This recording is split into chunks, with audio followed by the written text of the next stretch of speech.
कन्या, अरे अभी ले तू रील वीडियो बनावे तारू।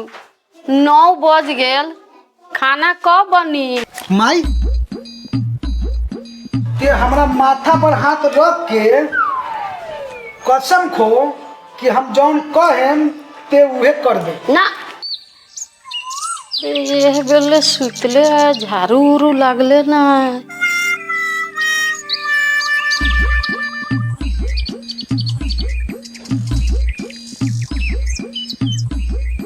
कन्या, अरे अभी ले तू रील वीडियो बनावे तारू।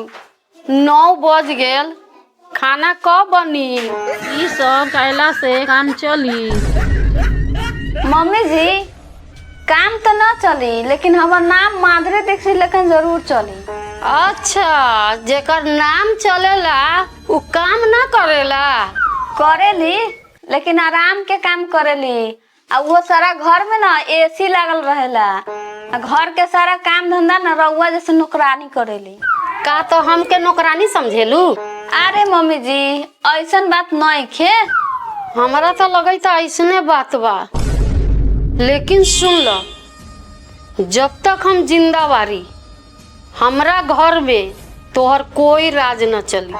लागता नो कि बुढ़िया के दिमाग सटक गइल बा।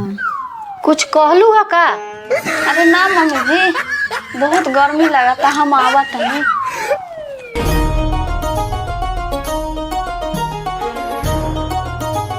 हे जी, हम रउआ से कितना प्यार करेली, एगो रउआ बानी के हमरा से तनको प्यारे न करे। ये क्या कहत रू?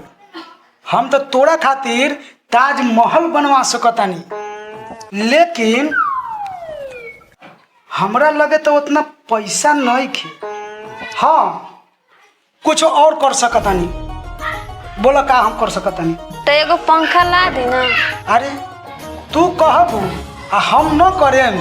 हम अबे जातानी अब पंखा लेके आवतानी, ठीक बा? ठीक ठीक।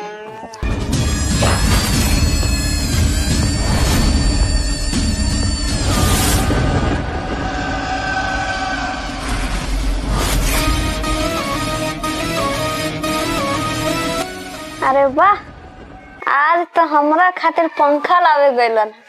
ई बुढ़िया हमर ससुइया कहत रहल कि आई घर में तो राजे न चले। अरे आई घर में तो हमरे राज चली। का हो? अरे मम्मी जी, हे भगवान, ई बुढ़िया कुछ सुनले हो कि नु तो हमर जियल मुहाल कर दे।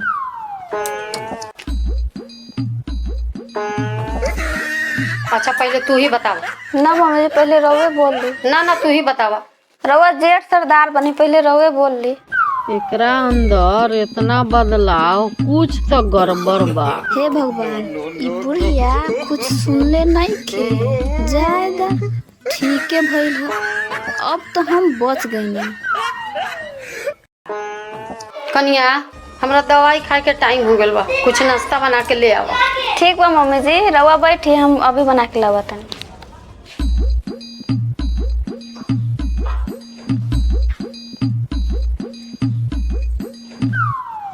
हमर पुतोहिया हमरा बेटवा के मुट्ठी में कर ले बा। अच्छा का जी, कितना बढ़िया हवा लगा था। आज हमरा बड़े सुकून मिला था। अब हमनी के रात भर आराम से नींद पड़ी। आराम तो न, लेकिन हराम के नींद तो जरूरे पड़ी। मानसी, ई सब हमरा तरफ से तोरा प्यार के तोहफा बा। हमरा बबुआ के हमर पतोहिया माया मोह के जाल में फंसा ले बा। ई बुढ़िया हमने दोनों व्यक्ति के पीछा करो न छोड़ी। अब हम इनकरा के बतावा तानी। ए जी, रउआ हमरा के माने लेनु, यही से हम रउआ के समय पर खाना बना के खियावे और रउआ जौन जौन कहेली ना तन तन हम करेली। खियावे ली ना हम। अरे बोलत कहले ना, हम खियावे ली ना। खियावे लो। अब हमरे के कुछ करे के पड़ी। ऐसे मुंह सेकरा के काहे बोला तनी रहुआ? सब केहू देखी तो का कही हमके? जब अतना लोग के फिकर बा तो जिक्र काहे के कहले बारू? सब केहू जानता तू हमके समय से नाश्ता बना के खियावेलू, खाना बना के मुंह में खियावेलू, आ समय से हमर कपड़ा लत्ता खींचेलू, आ रात के जब पलंग पर सूती लेनू तो समय से पूरा देह हाथ हमर दाबी, हमरा माइयों के खूब सेवा सत्कार करेली तू। का जी हमरा से जितना हो कि उतने नु करम, आ रहुआ हमर शिकायत बतिया तनी। अच्छा संतोष, ए संतोष रे बउआ, हम देखने आवत। माई का होता माई? रे बबुआ मन बड़ी व्याकुल होता। एकर मतलब तोरा गर्मी लगता माई? हाँ हाँ हाँ हाँ। अबे रुक हम लेके आवता हूँ। हाँ ठीक है माई? हाँ हाँ।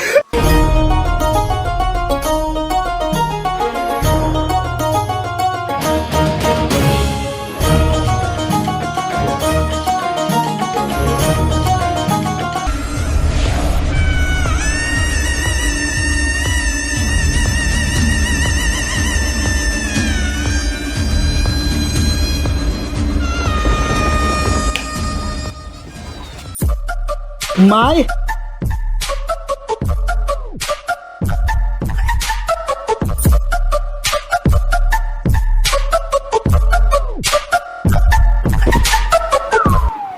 अब हमरा आत्मा के सुकून मिलत बा। बुढ़ियो तोहर सब नौटंकी बुझाता नहीं।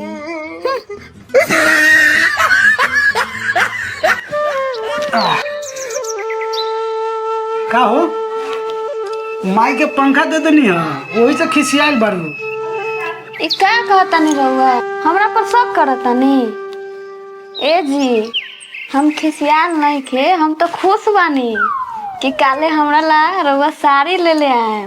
ठीक बात है, आज तो संडे है, लेकिन हम काले ऑफिस जाब नू तो तोरा खातिर एगो साड़ी उन्हीं से ले आए। ठीक? मानसी, ए मानसी। हाँ जी। अरे ये क्या बारू? ई लो साड़ी। अरे वाह इतना सुंदर साड़ी, बहुत अच्छा। ठीक लागत नू? हाँ। अब बताओ हम तोरा से कितना प्यार करीले। अरे वाह।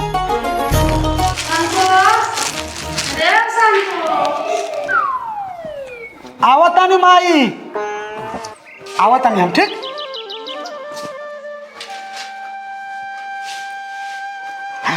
का भाई भाई?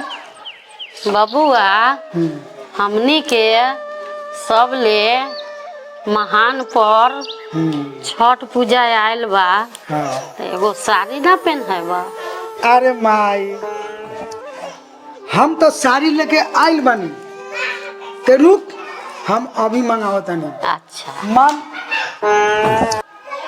साड़ी लेके आइल बानी, माई के देवे के बोलाओ तो।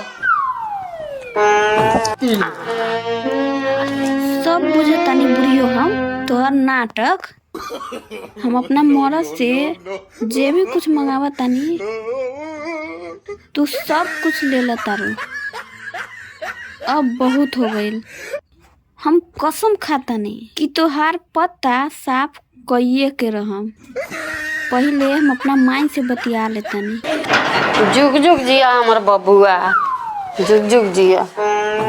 अच्छा ठीक बा माई, हम बहुत थक गइल बानी, जतनी आराम करे। जा ठीक। जा।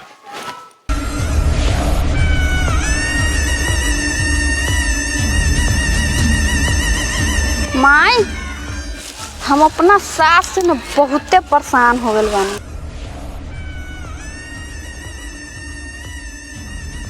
अच्छा ठीक बा माई, रखतानी प्रणाम।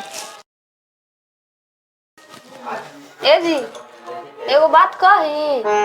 का है कह। जाना तानी अपना बगल में के दूगो औरत अपना सास के नु तीरथ धाम पर भेजले बारी। तो का हो गई, कौन बड़का बात है। रउआ समझत नहीं कि हम चाहतानी कि रउआ मम्मी जी के 6 महीना तक ले कोनो तीरथ धाम पर भेज दी ताकि रउआ पुण्य मिली। अरे हम तो सोचल ही न रहनी है। तू ठीक कहा तारू, माई के अबे भेज तानी। सुनी जी, रउआ मम्मी जी से पहले कसम खिलवा ले, न तो मम्मी जी न जाइए आ न रउआ के पुण्य कमाए के मौका मिली। ई दिमाग तो तोरा पहले देवे के चाही। हम अभी माई ते हमरा माथा पर हाथ रख के कसम खो कि हम जौन कहेम ते उहे कर दे। ना, हम बेटा के लेके हम अपना कसम न खाए। मम्मी जी, अगर रउआ बेटा के कसम न खाइम नु तो रउआ बेटा बुरा मान जाइए। हाँ माई, मानसी ठीक कहता रे। हम कसम खातानी, जौन तू कहब। अरे मम्मी जी, एहू से कुछ आगे बोली का जी। हाँ हाँ मानसी ठीक कहता रे माई। बोल बोल बोल। हम वही करब। अरे वाह माई, हम चाहता नहीं कि तू कोनो तीर्थ धाम चल देबू ना तो हमके पूर्ण प्रताप मिली। मानसी जा तो माई के सामान पैक करके ले आओ। इली मम्मी जी राउत सामान। अब 6 महीना तीर्थ यात्रा कइये के आइब, ऐसे पहले ना आइब, न तो इनकरा पुण्य प्रताप आ सुकून न मिली आ न हमके सुकून मिली का जी। हाँ हाँ हाँ ठीक कहा तारी माई। तो चल स्टेशन पर हम छोड़ देता नहीं। हम सब जाना तानी, ई सब करा धरा हमरा पुतोहिए के बा। का मानसी? हाँ जी चली। चल माई लाओ।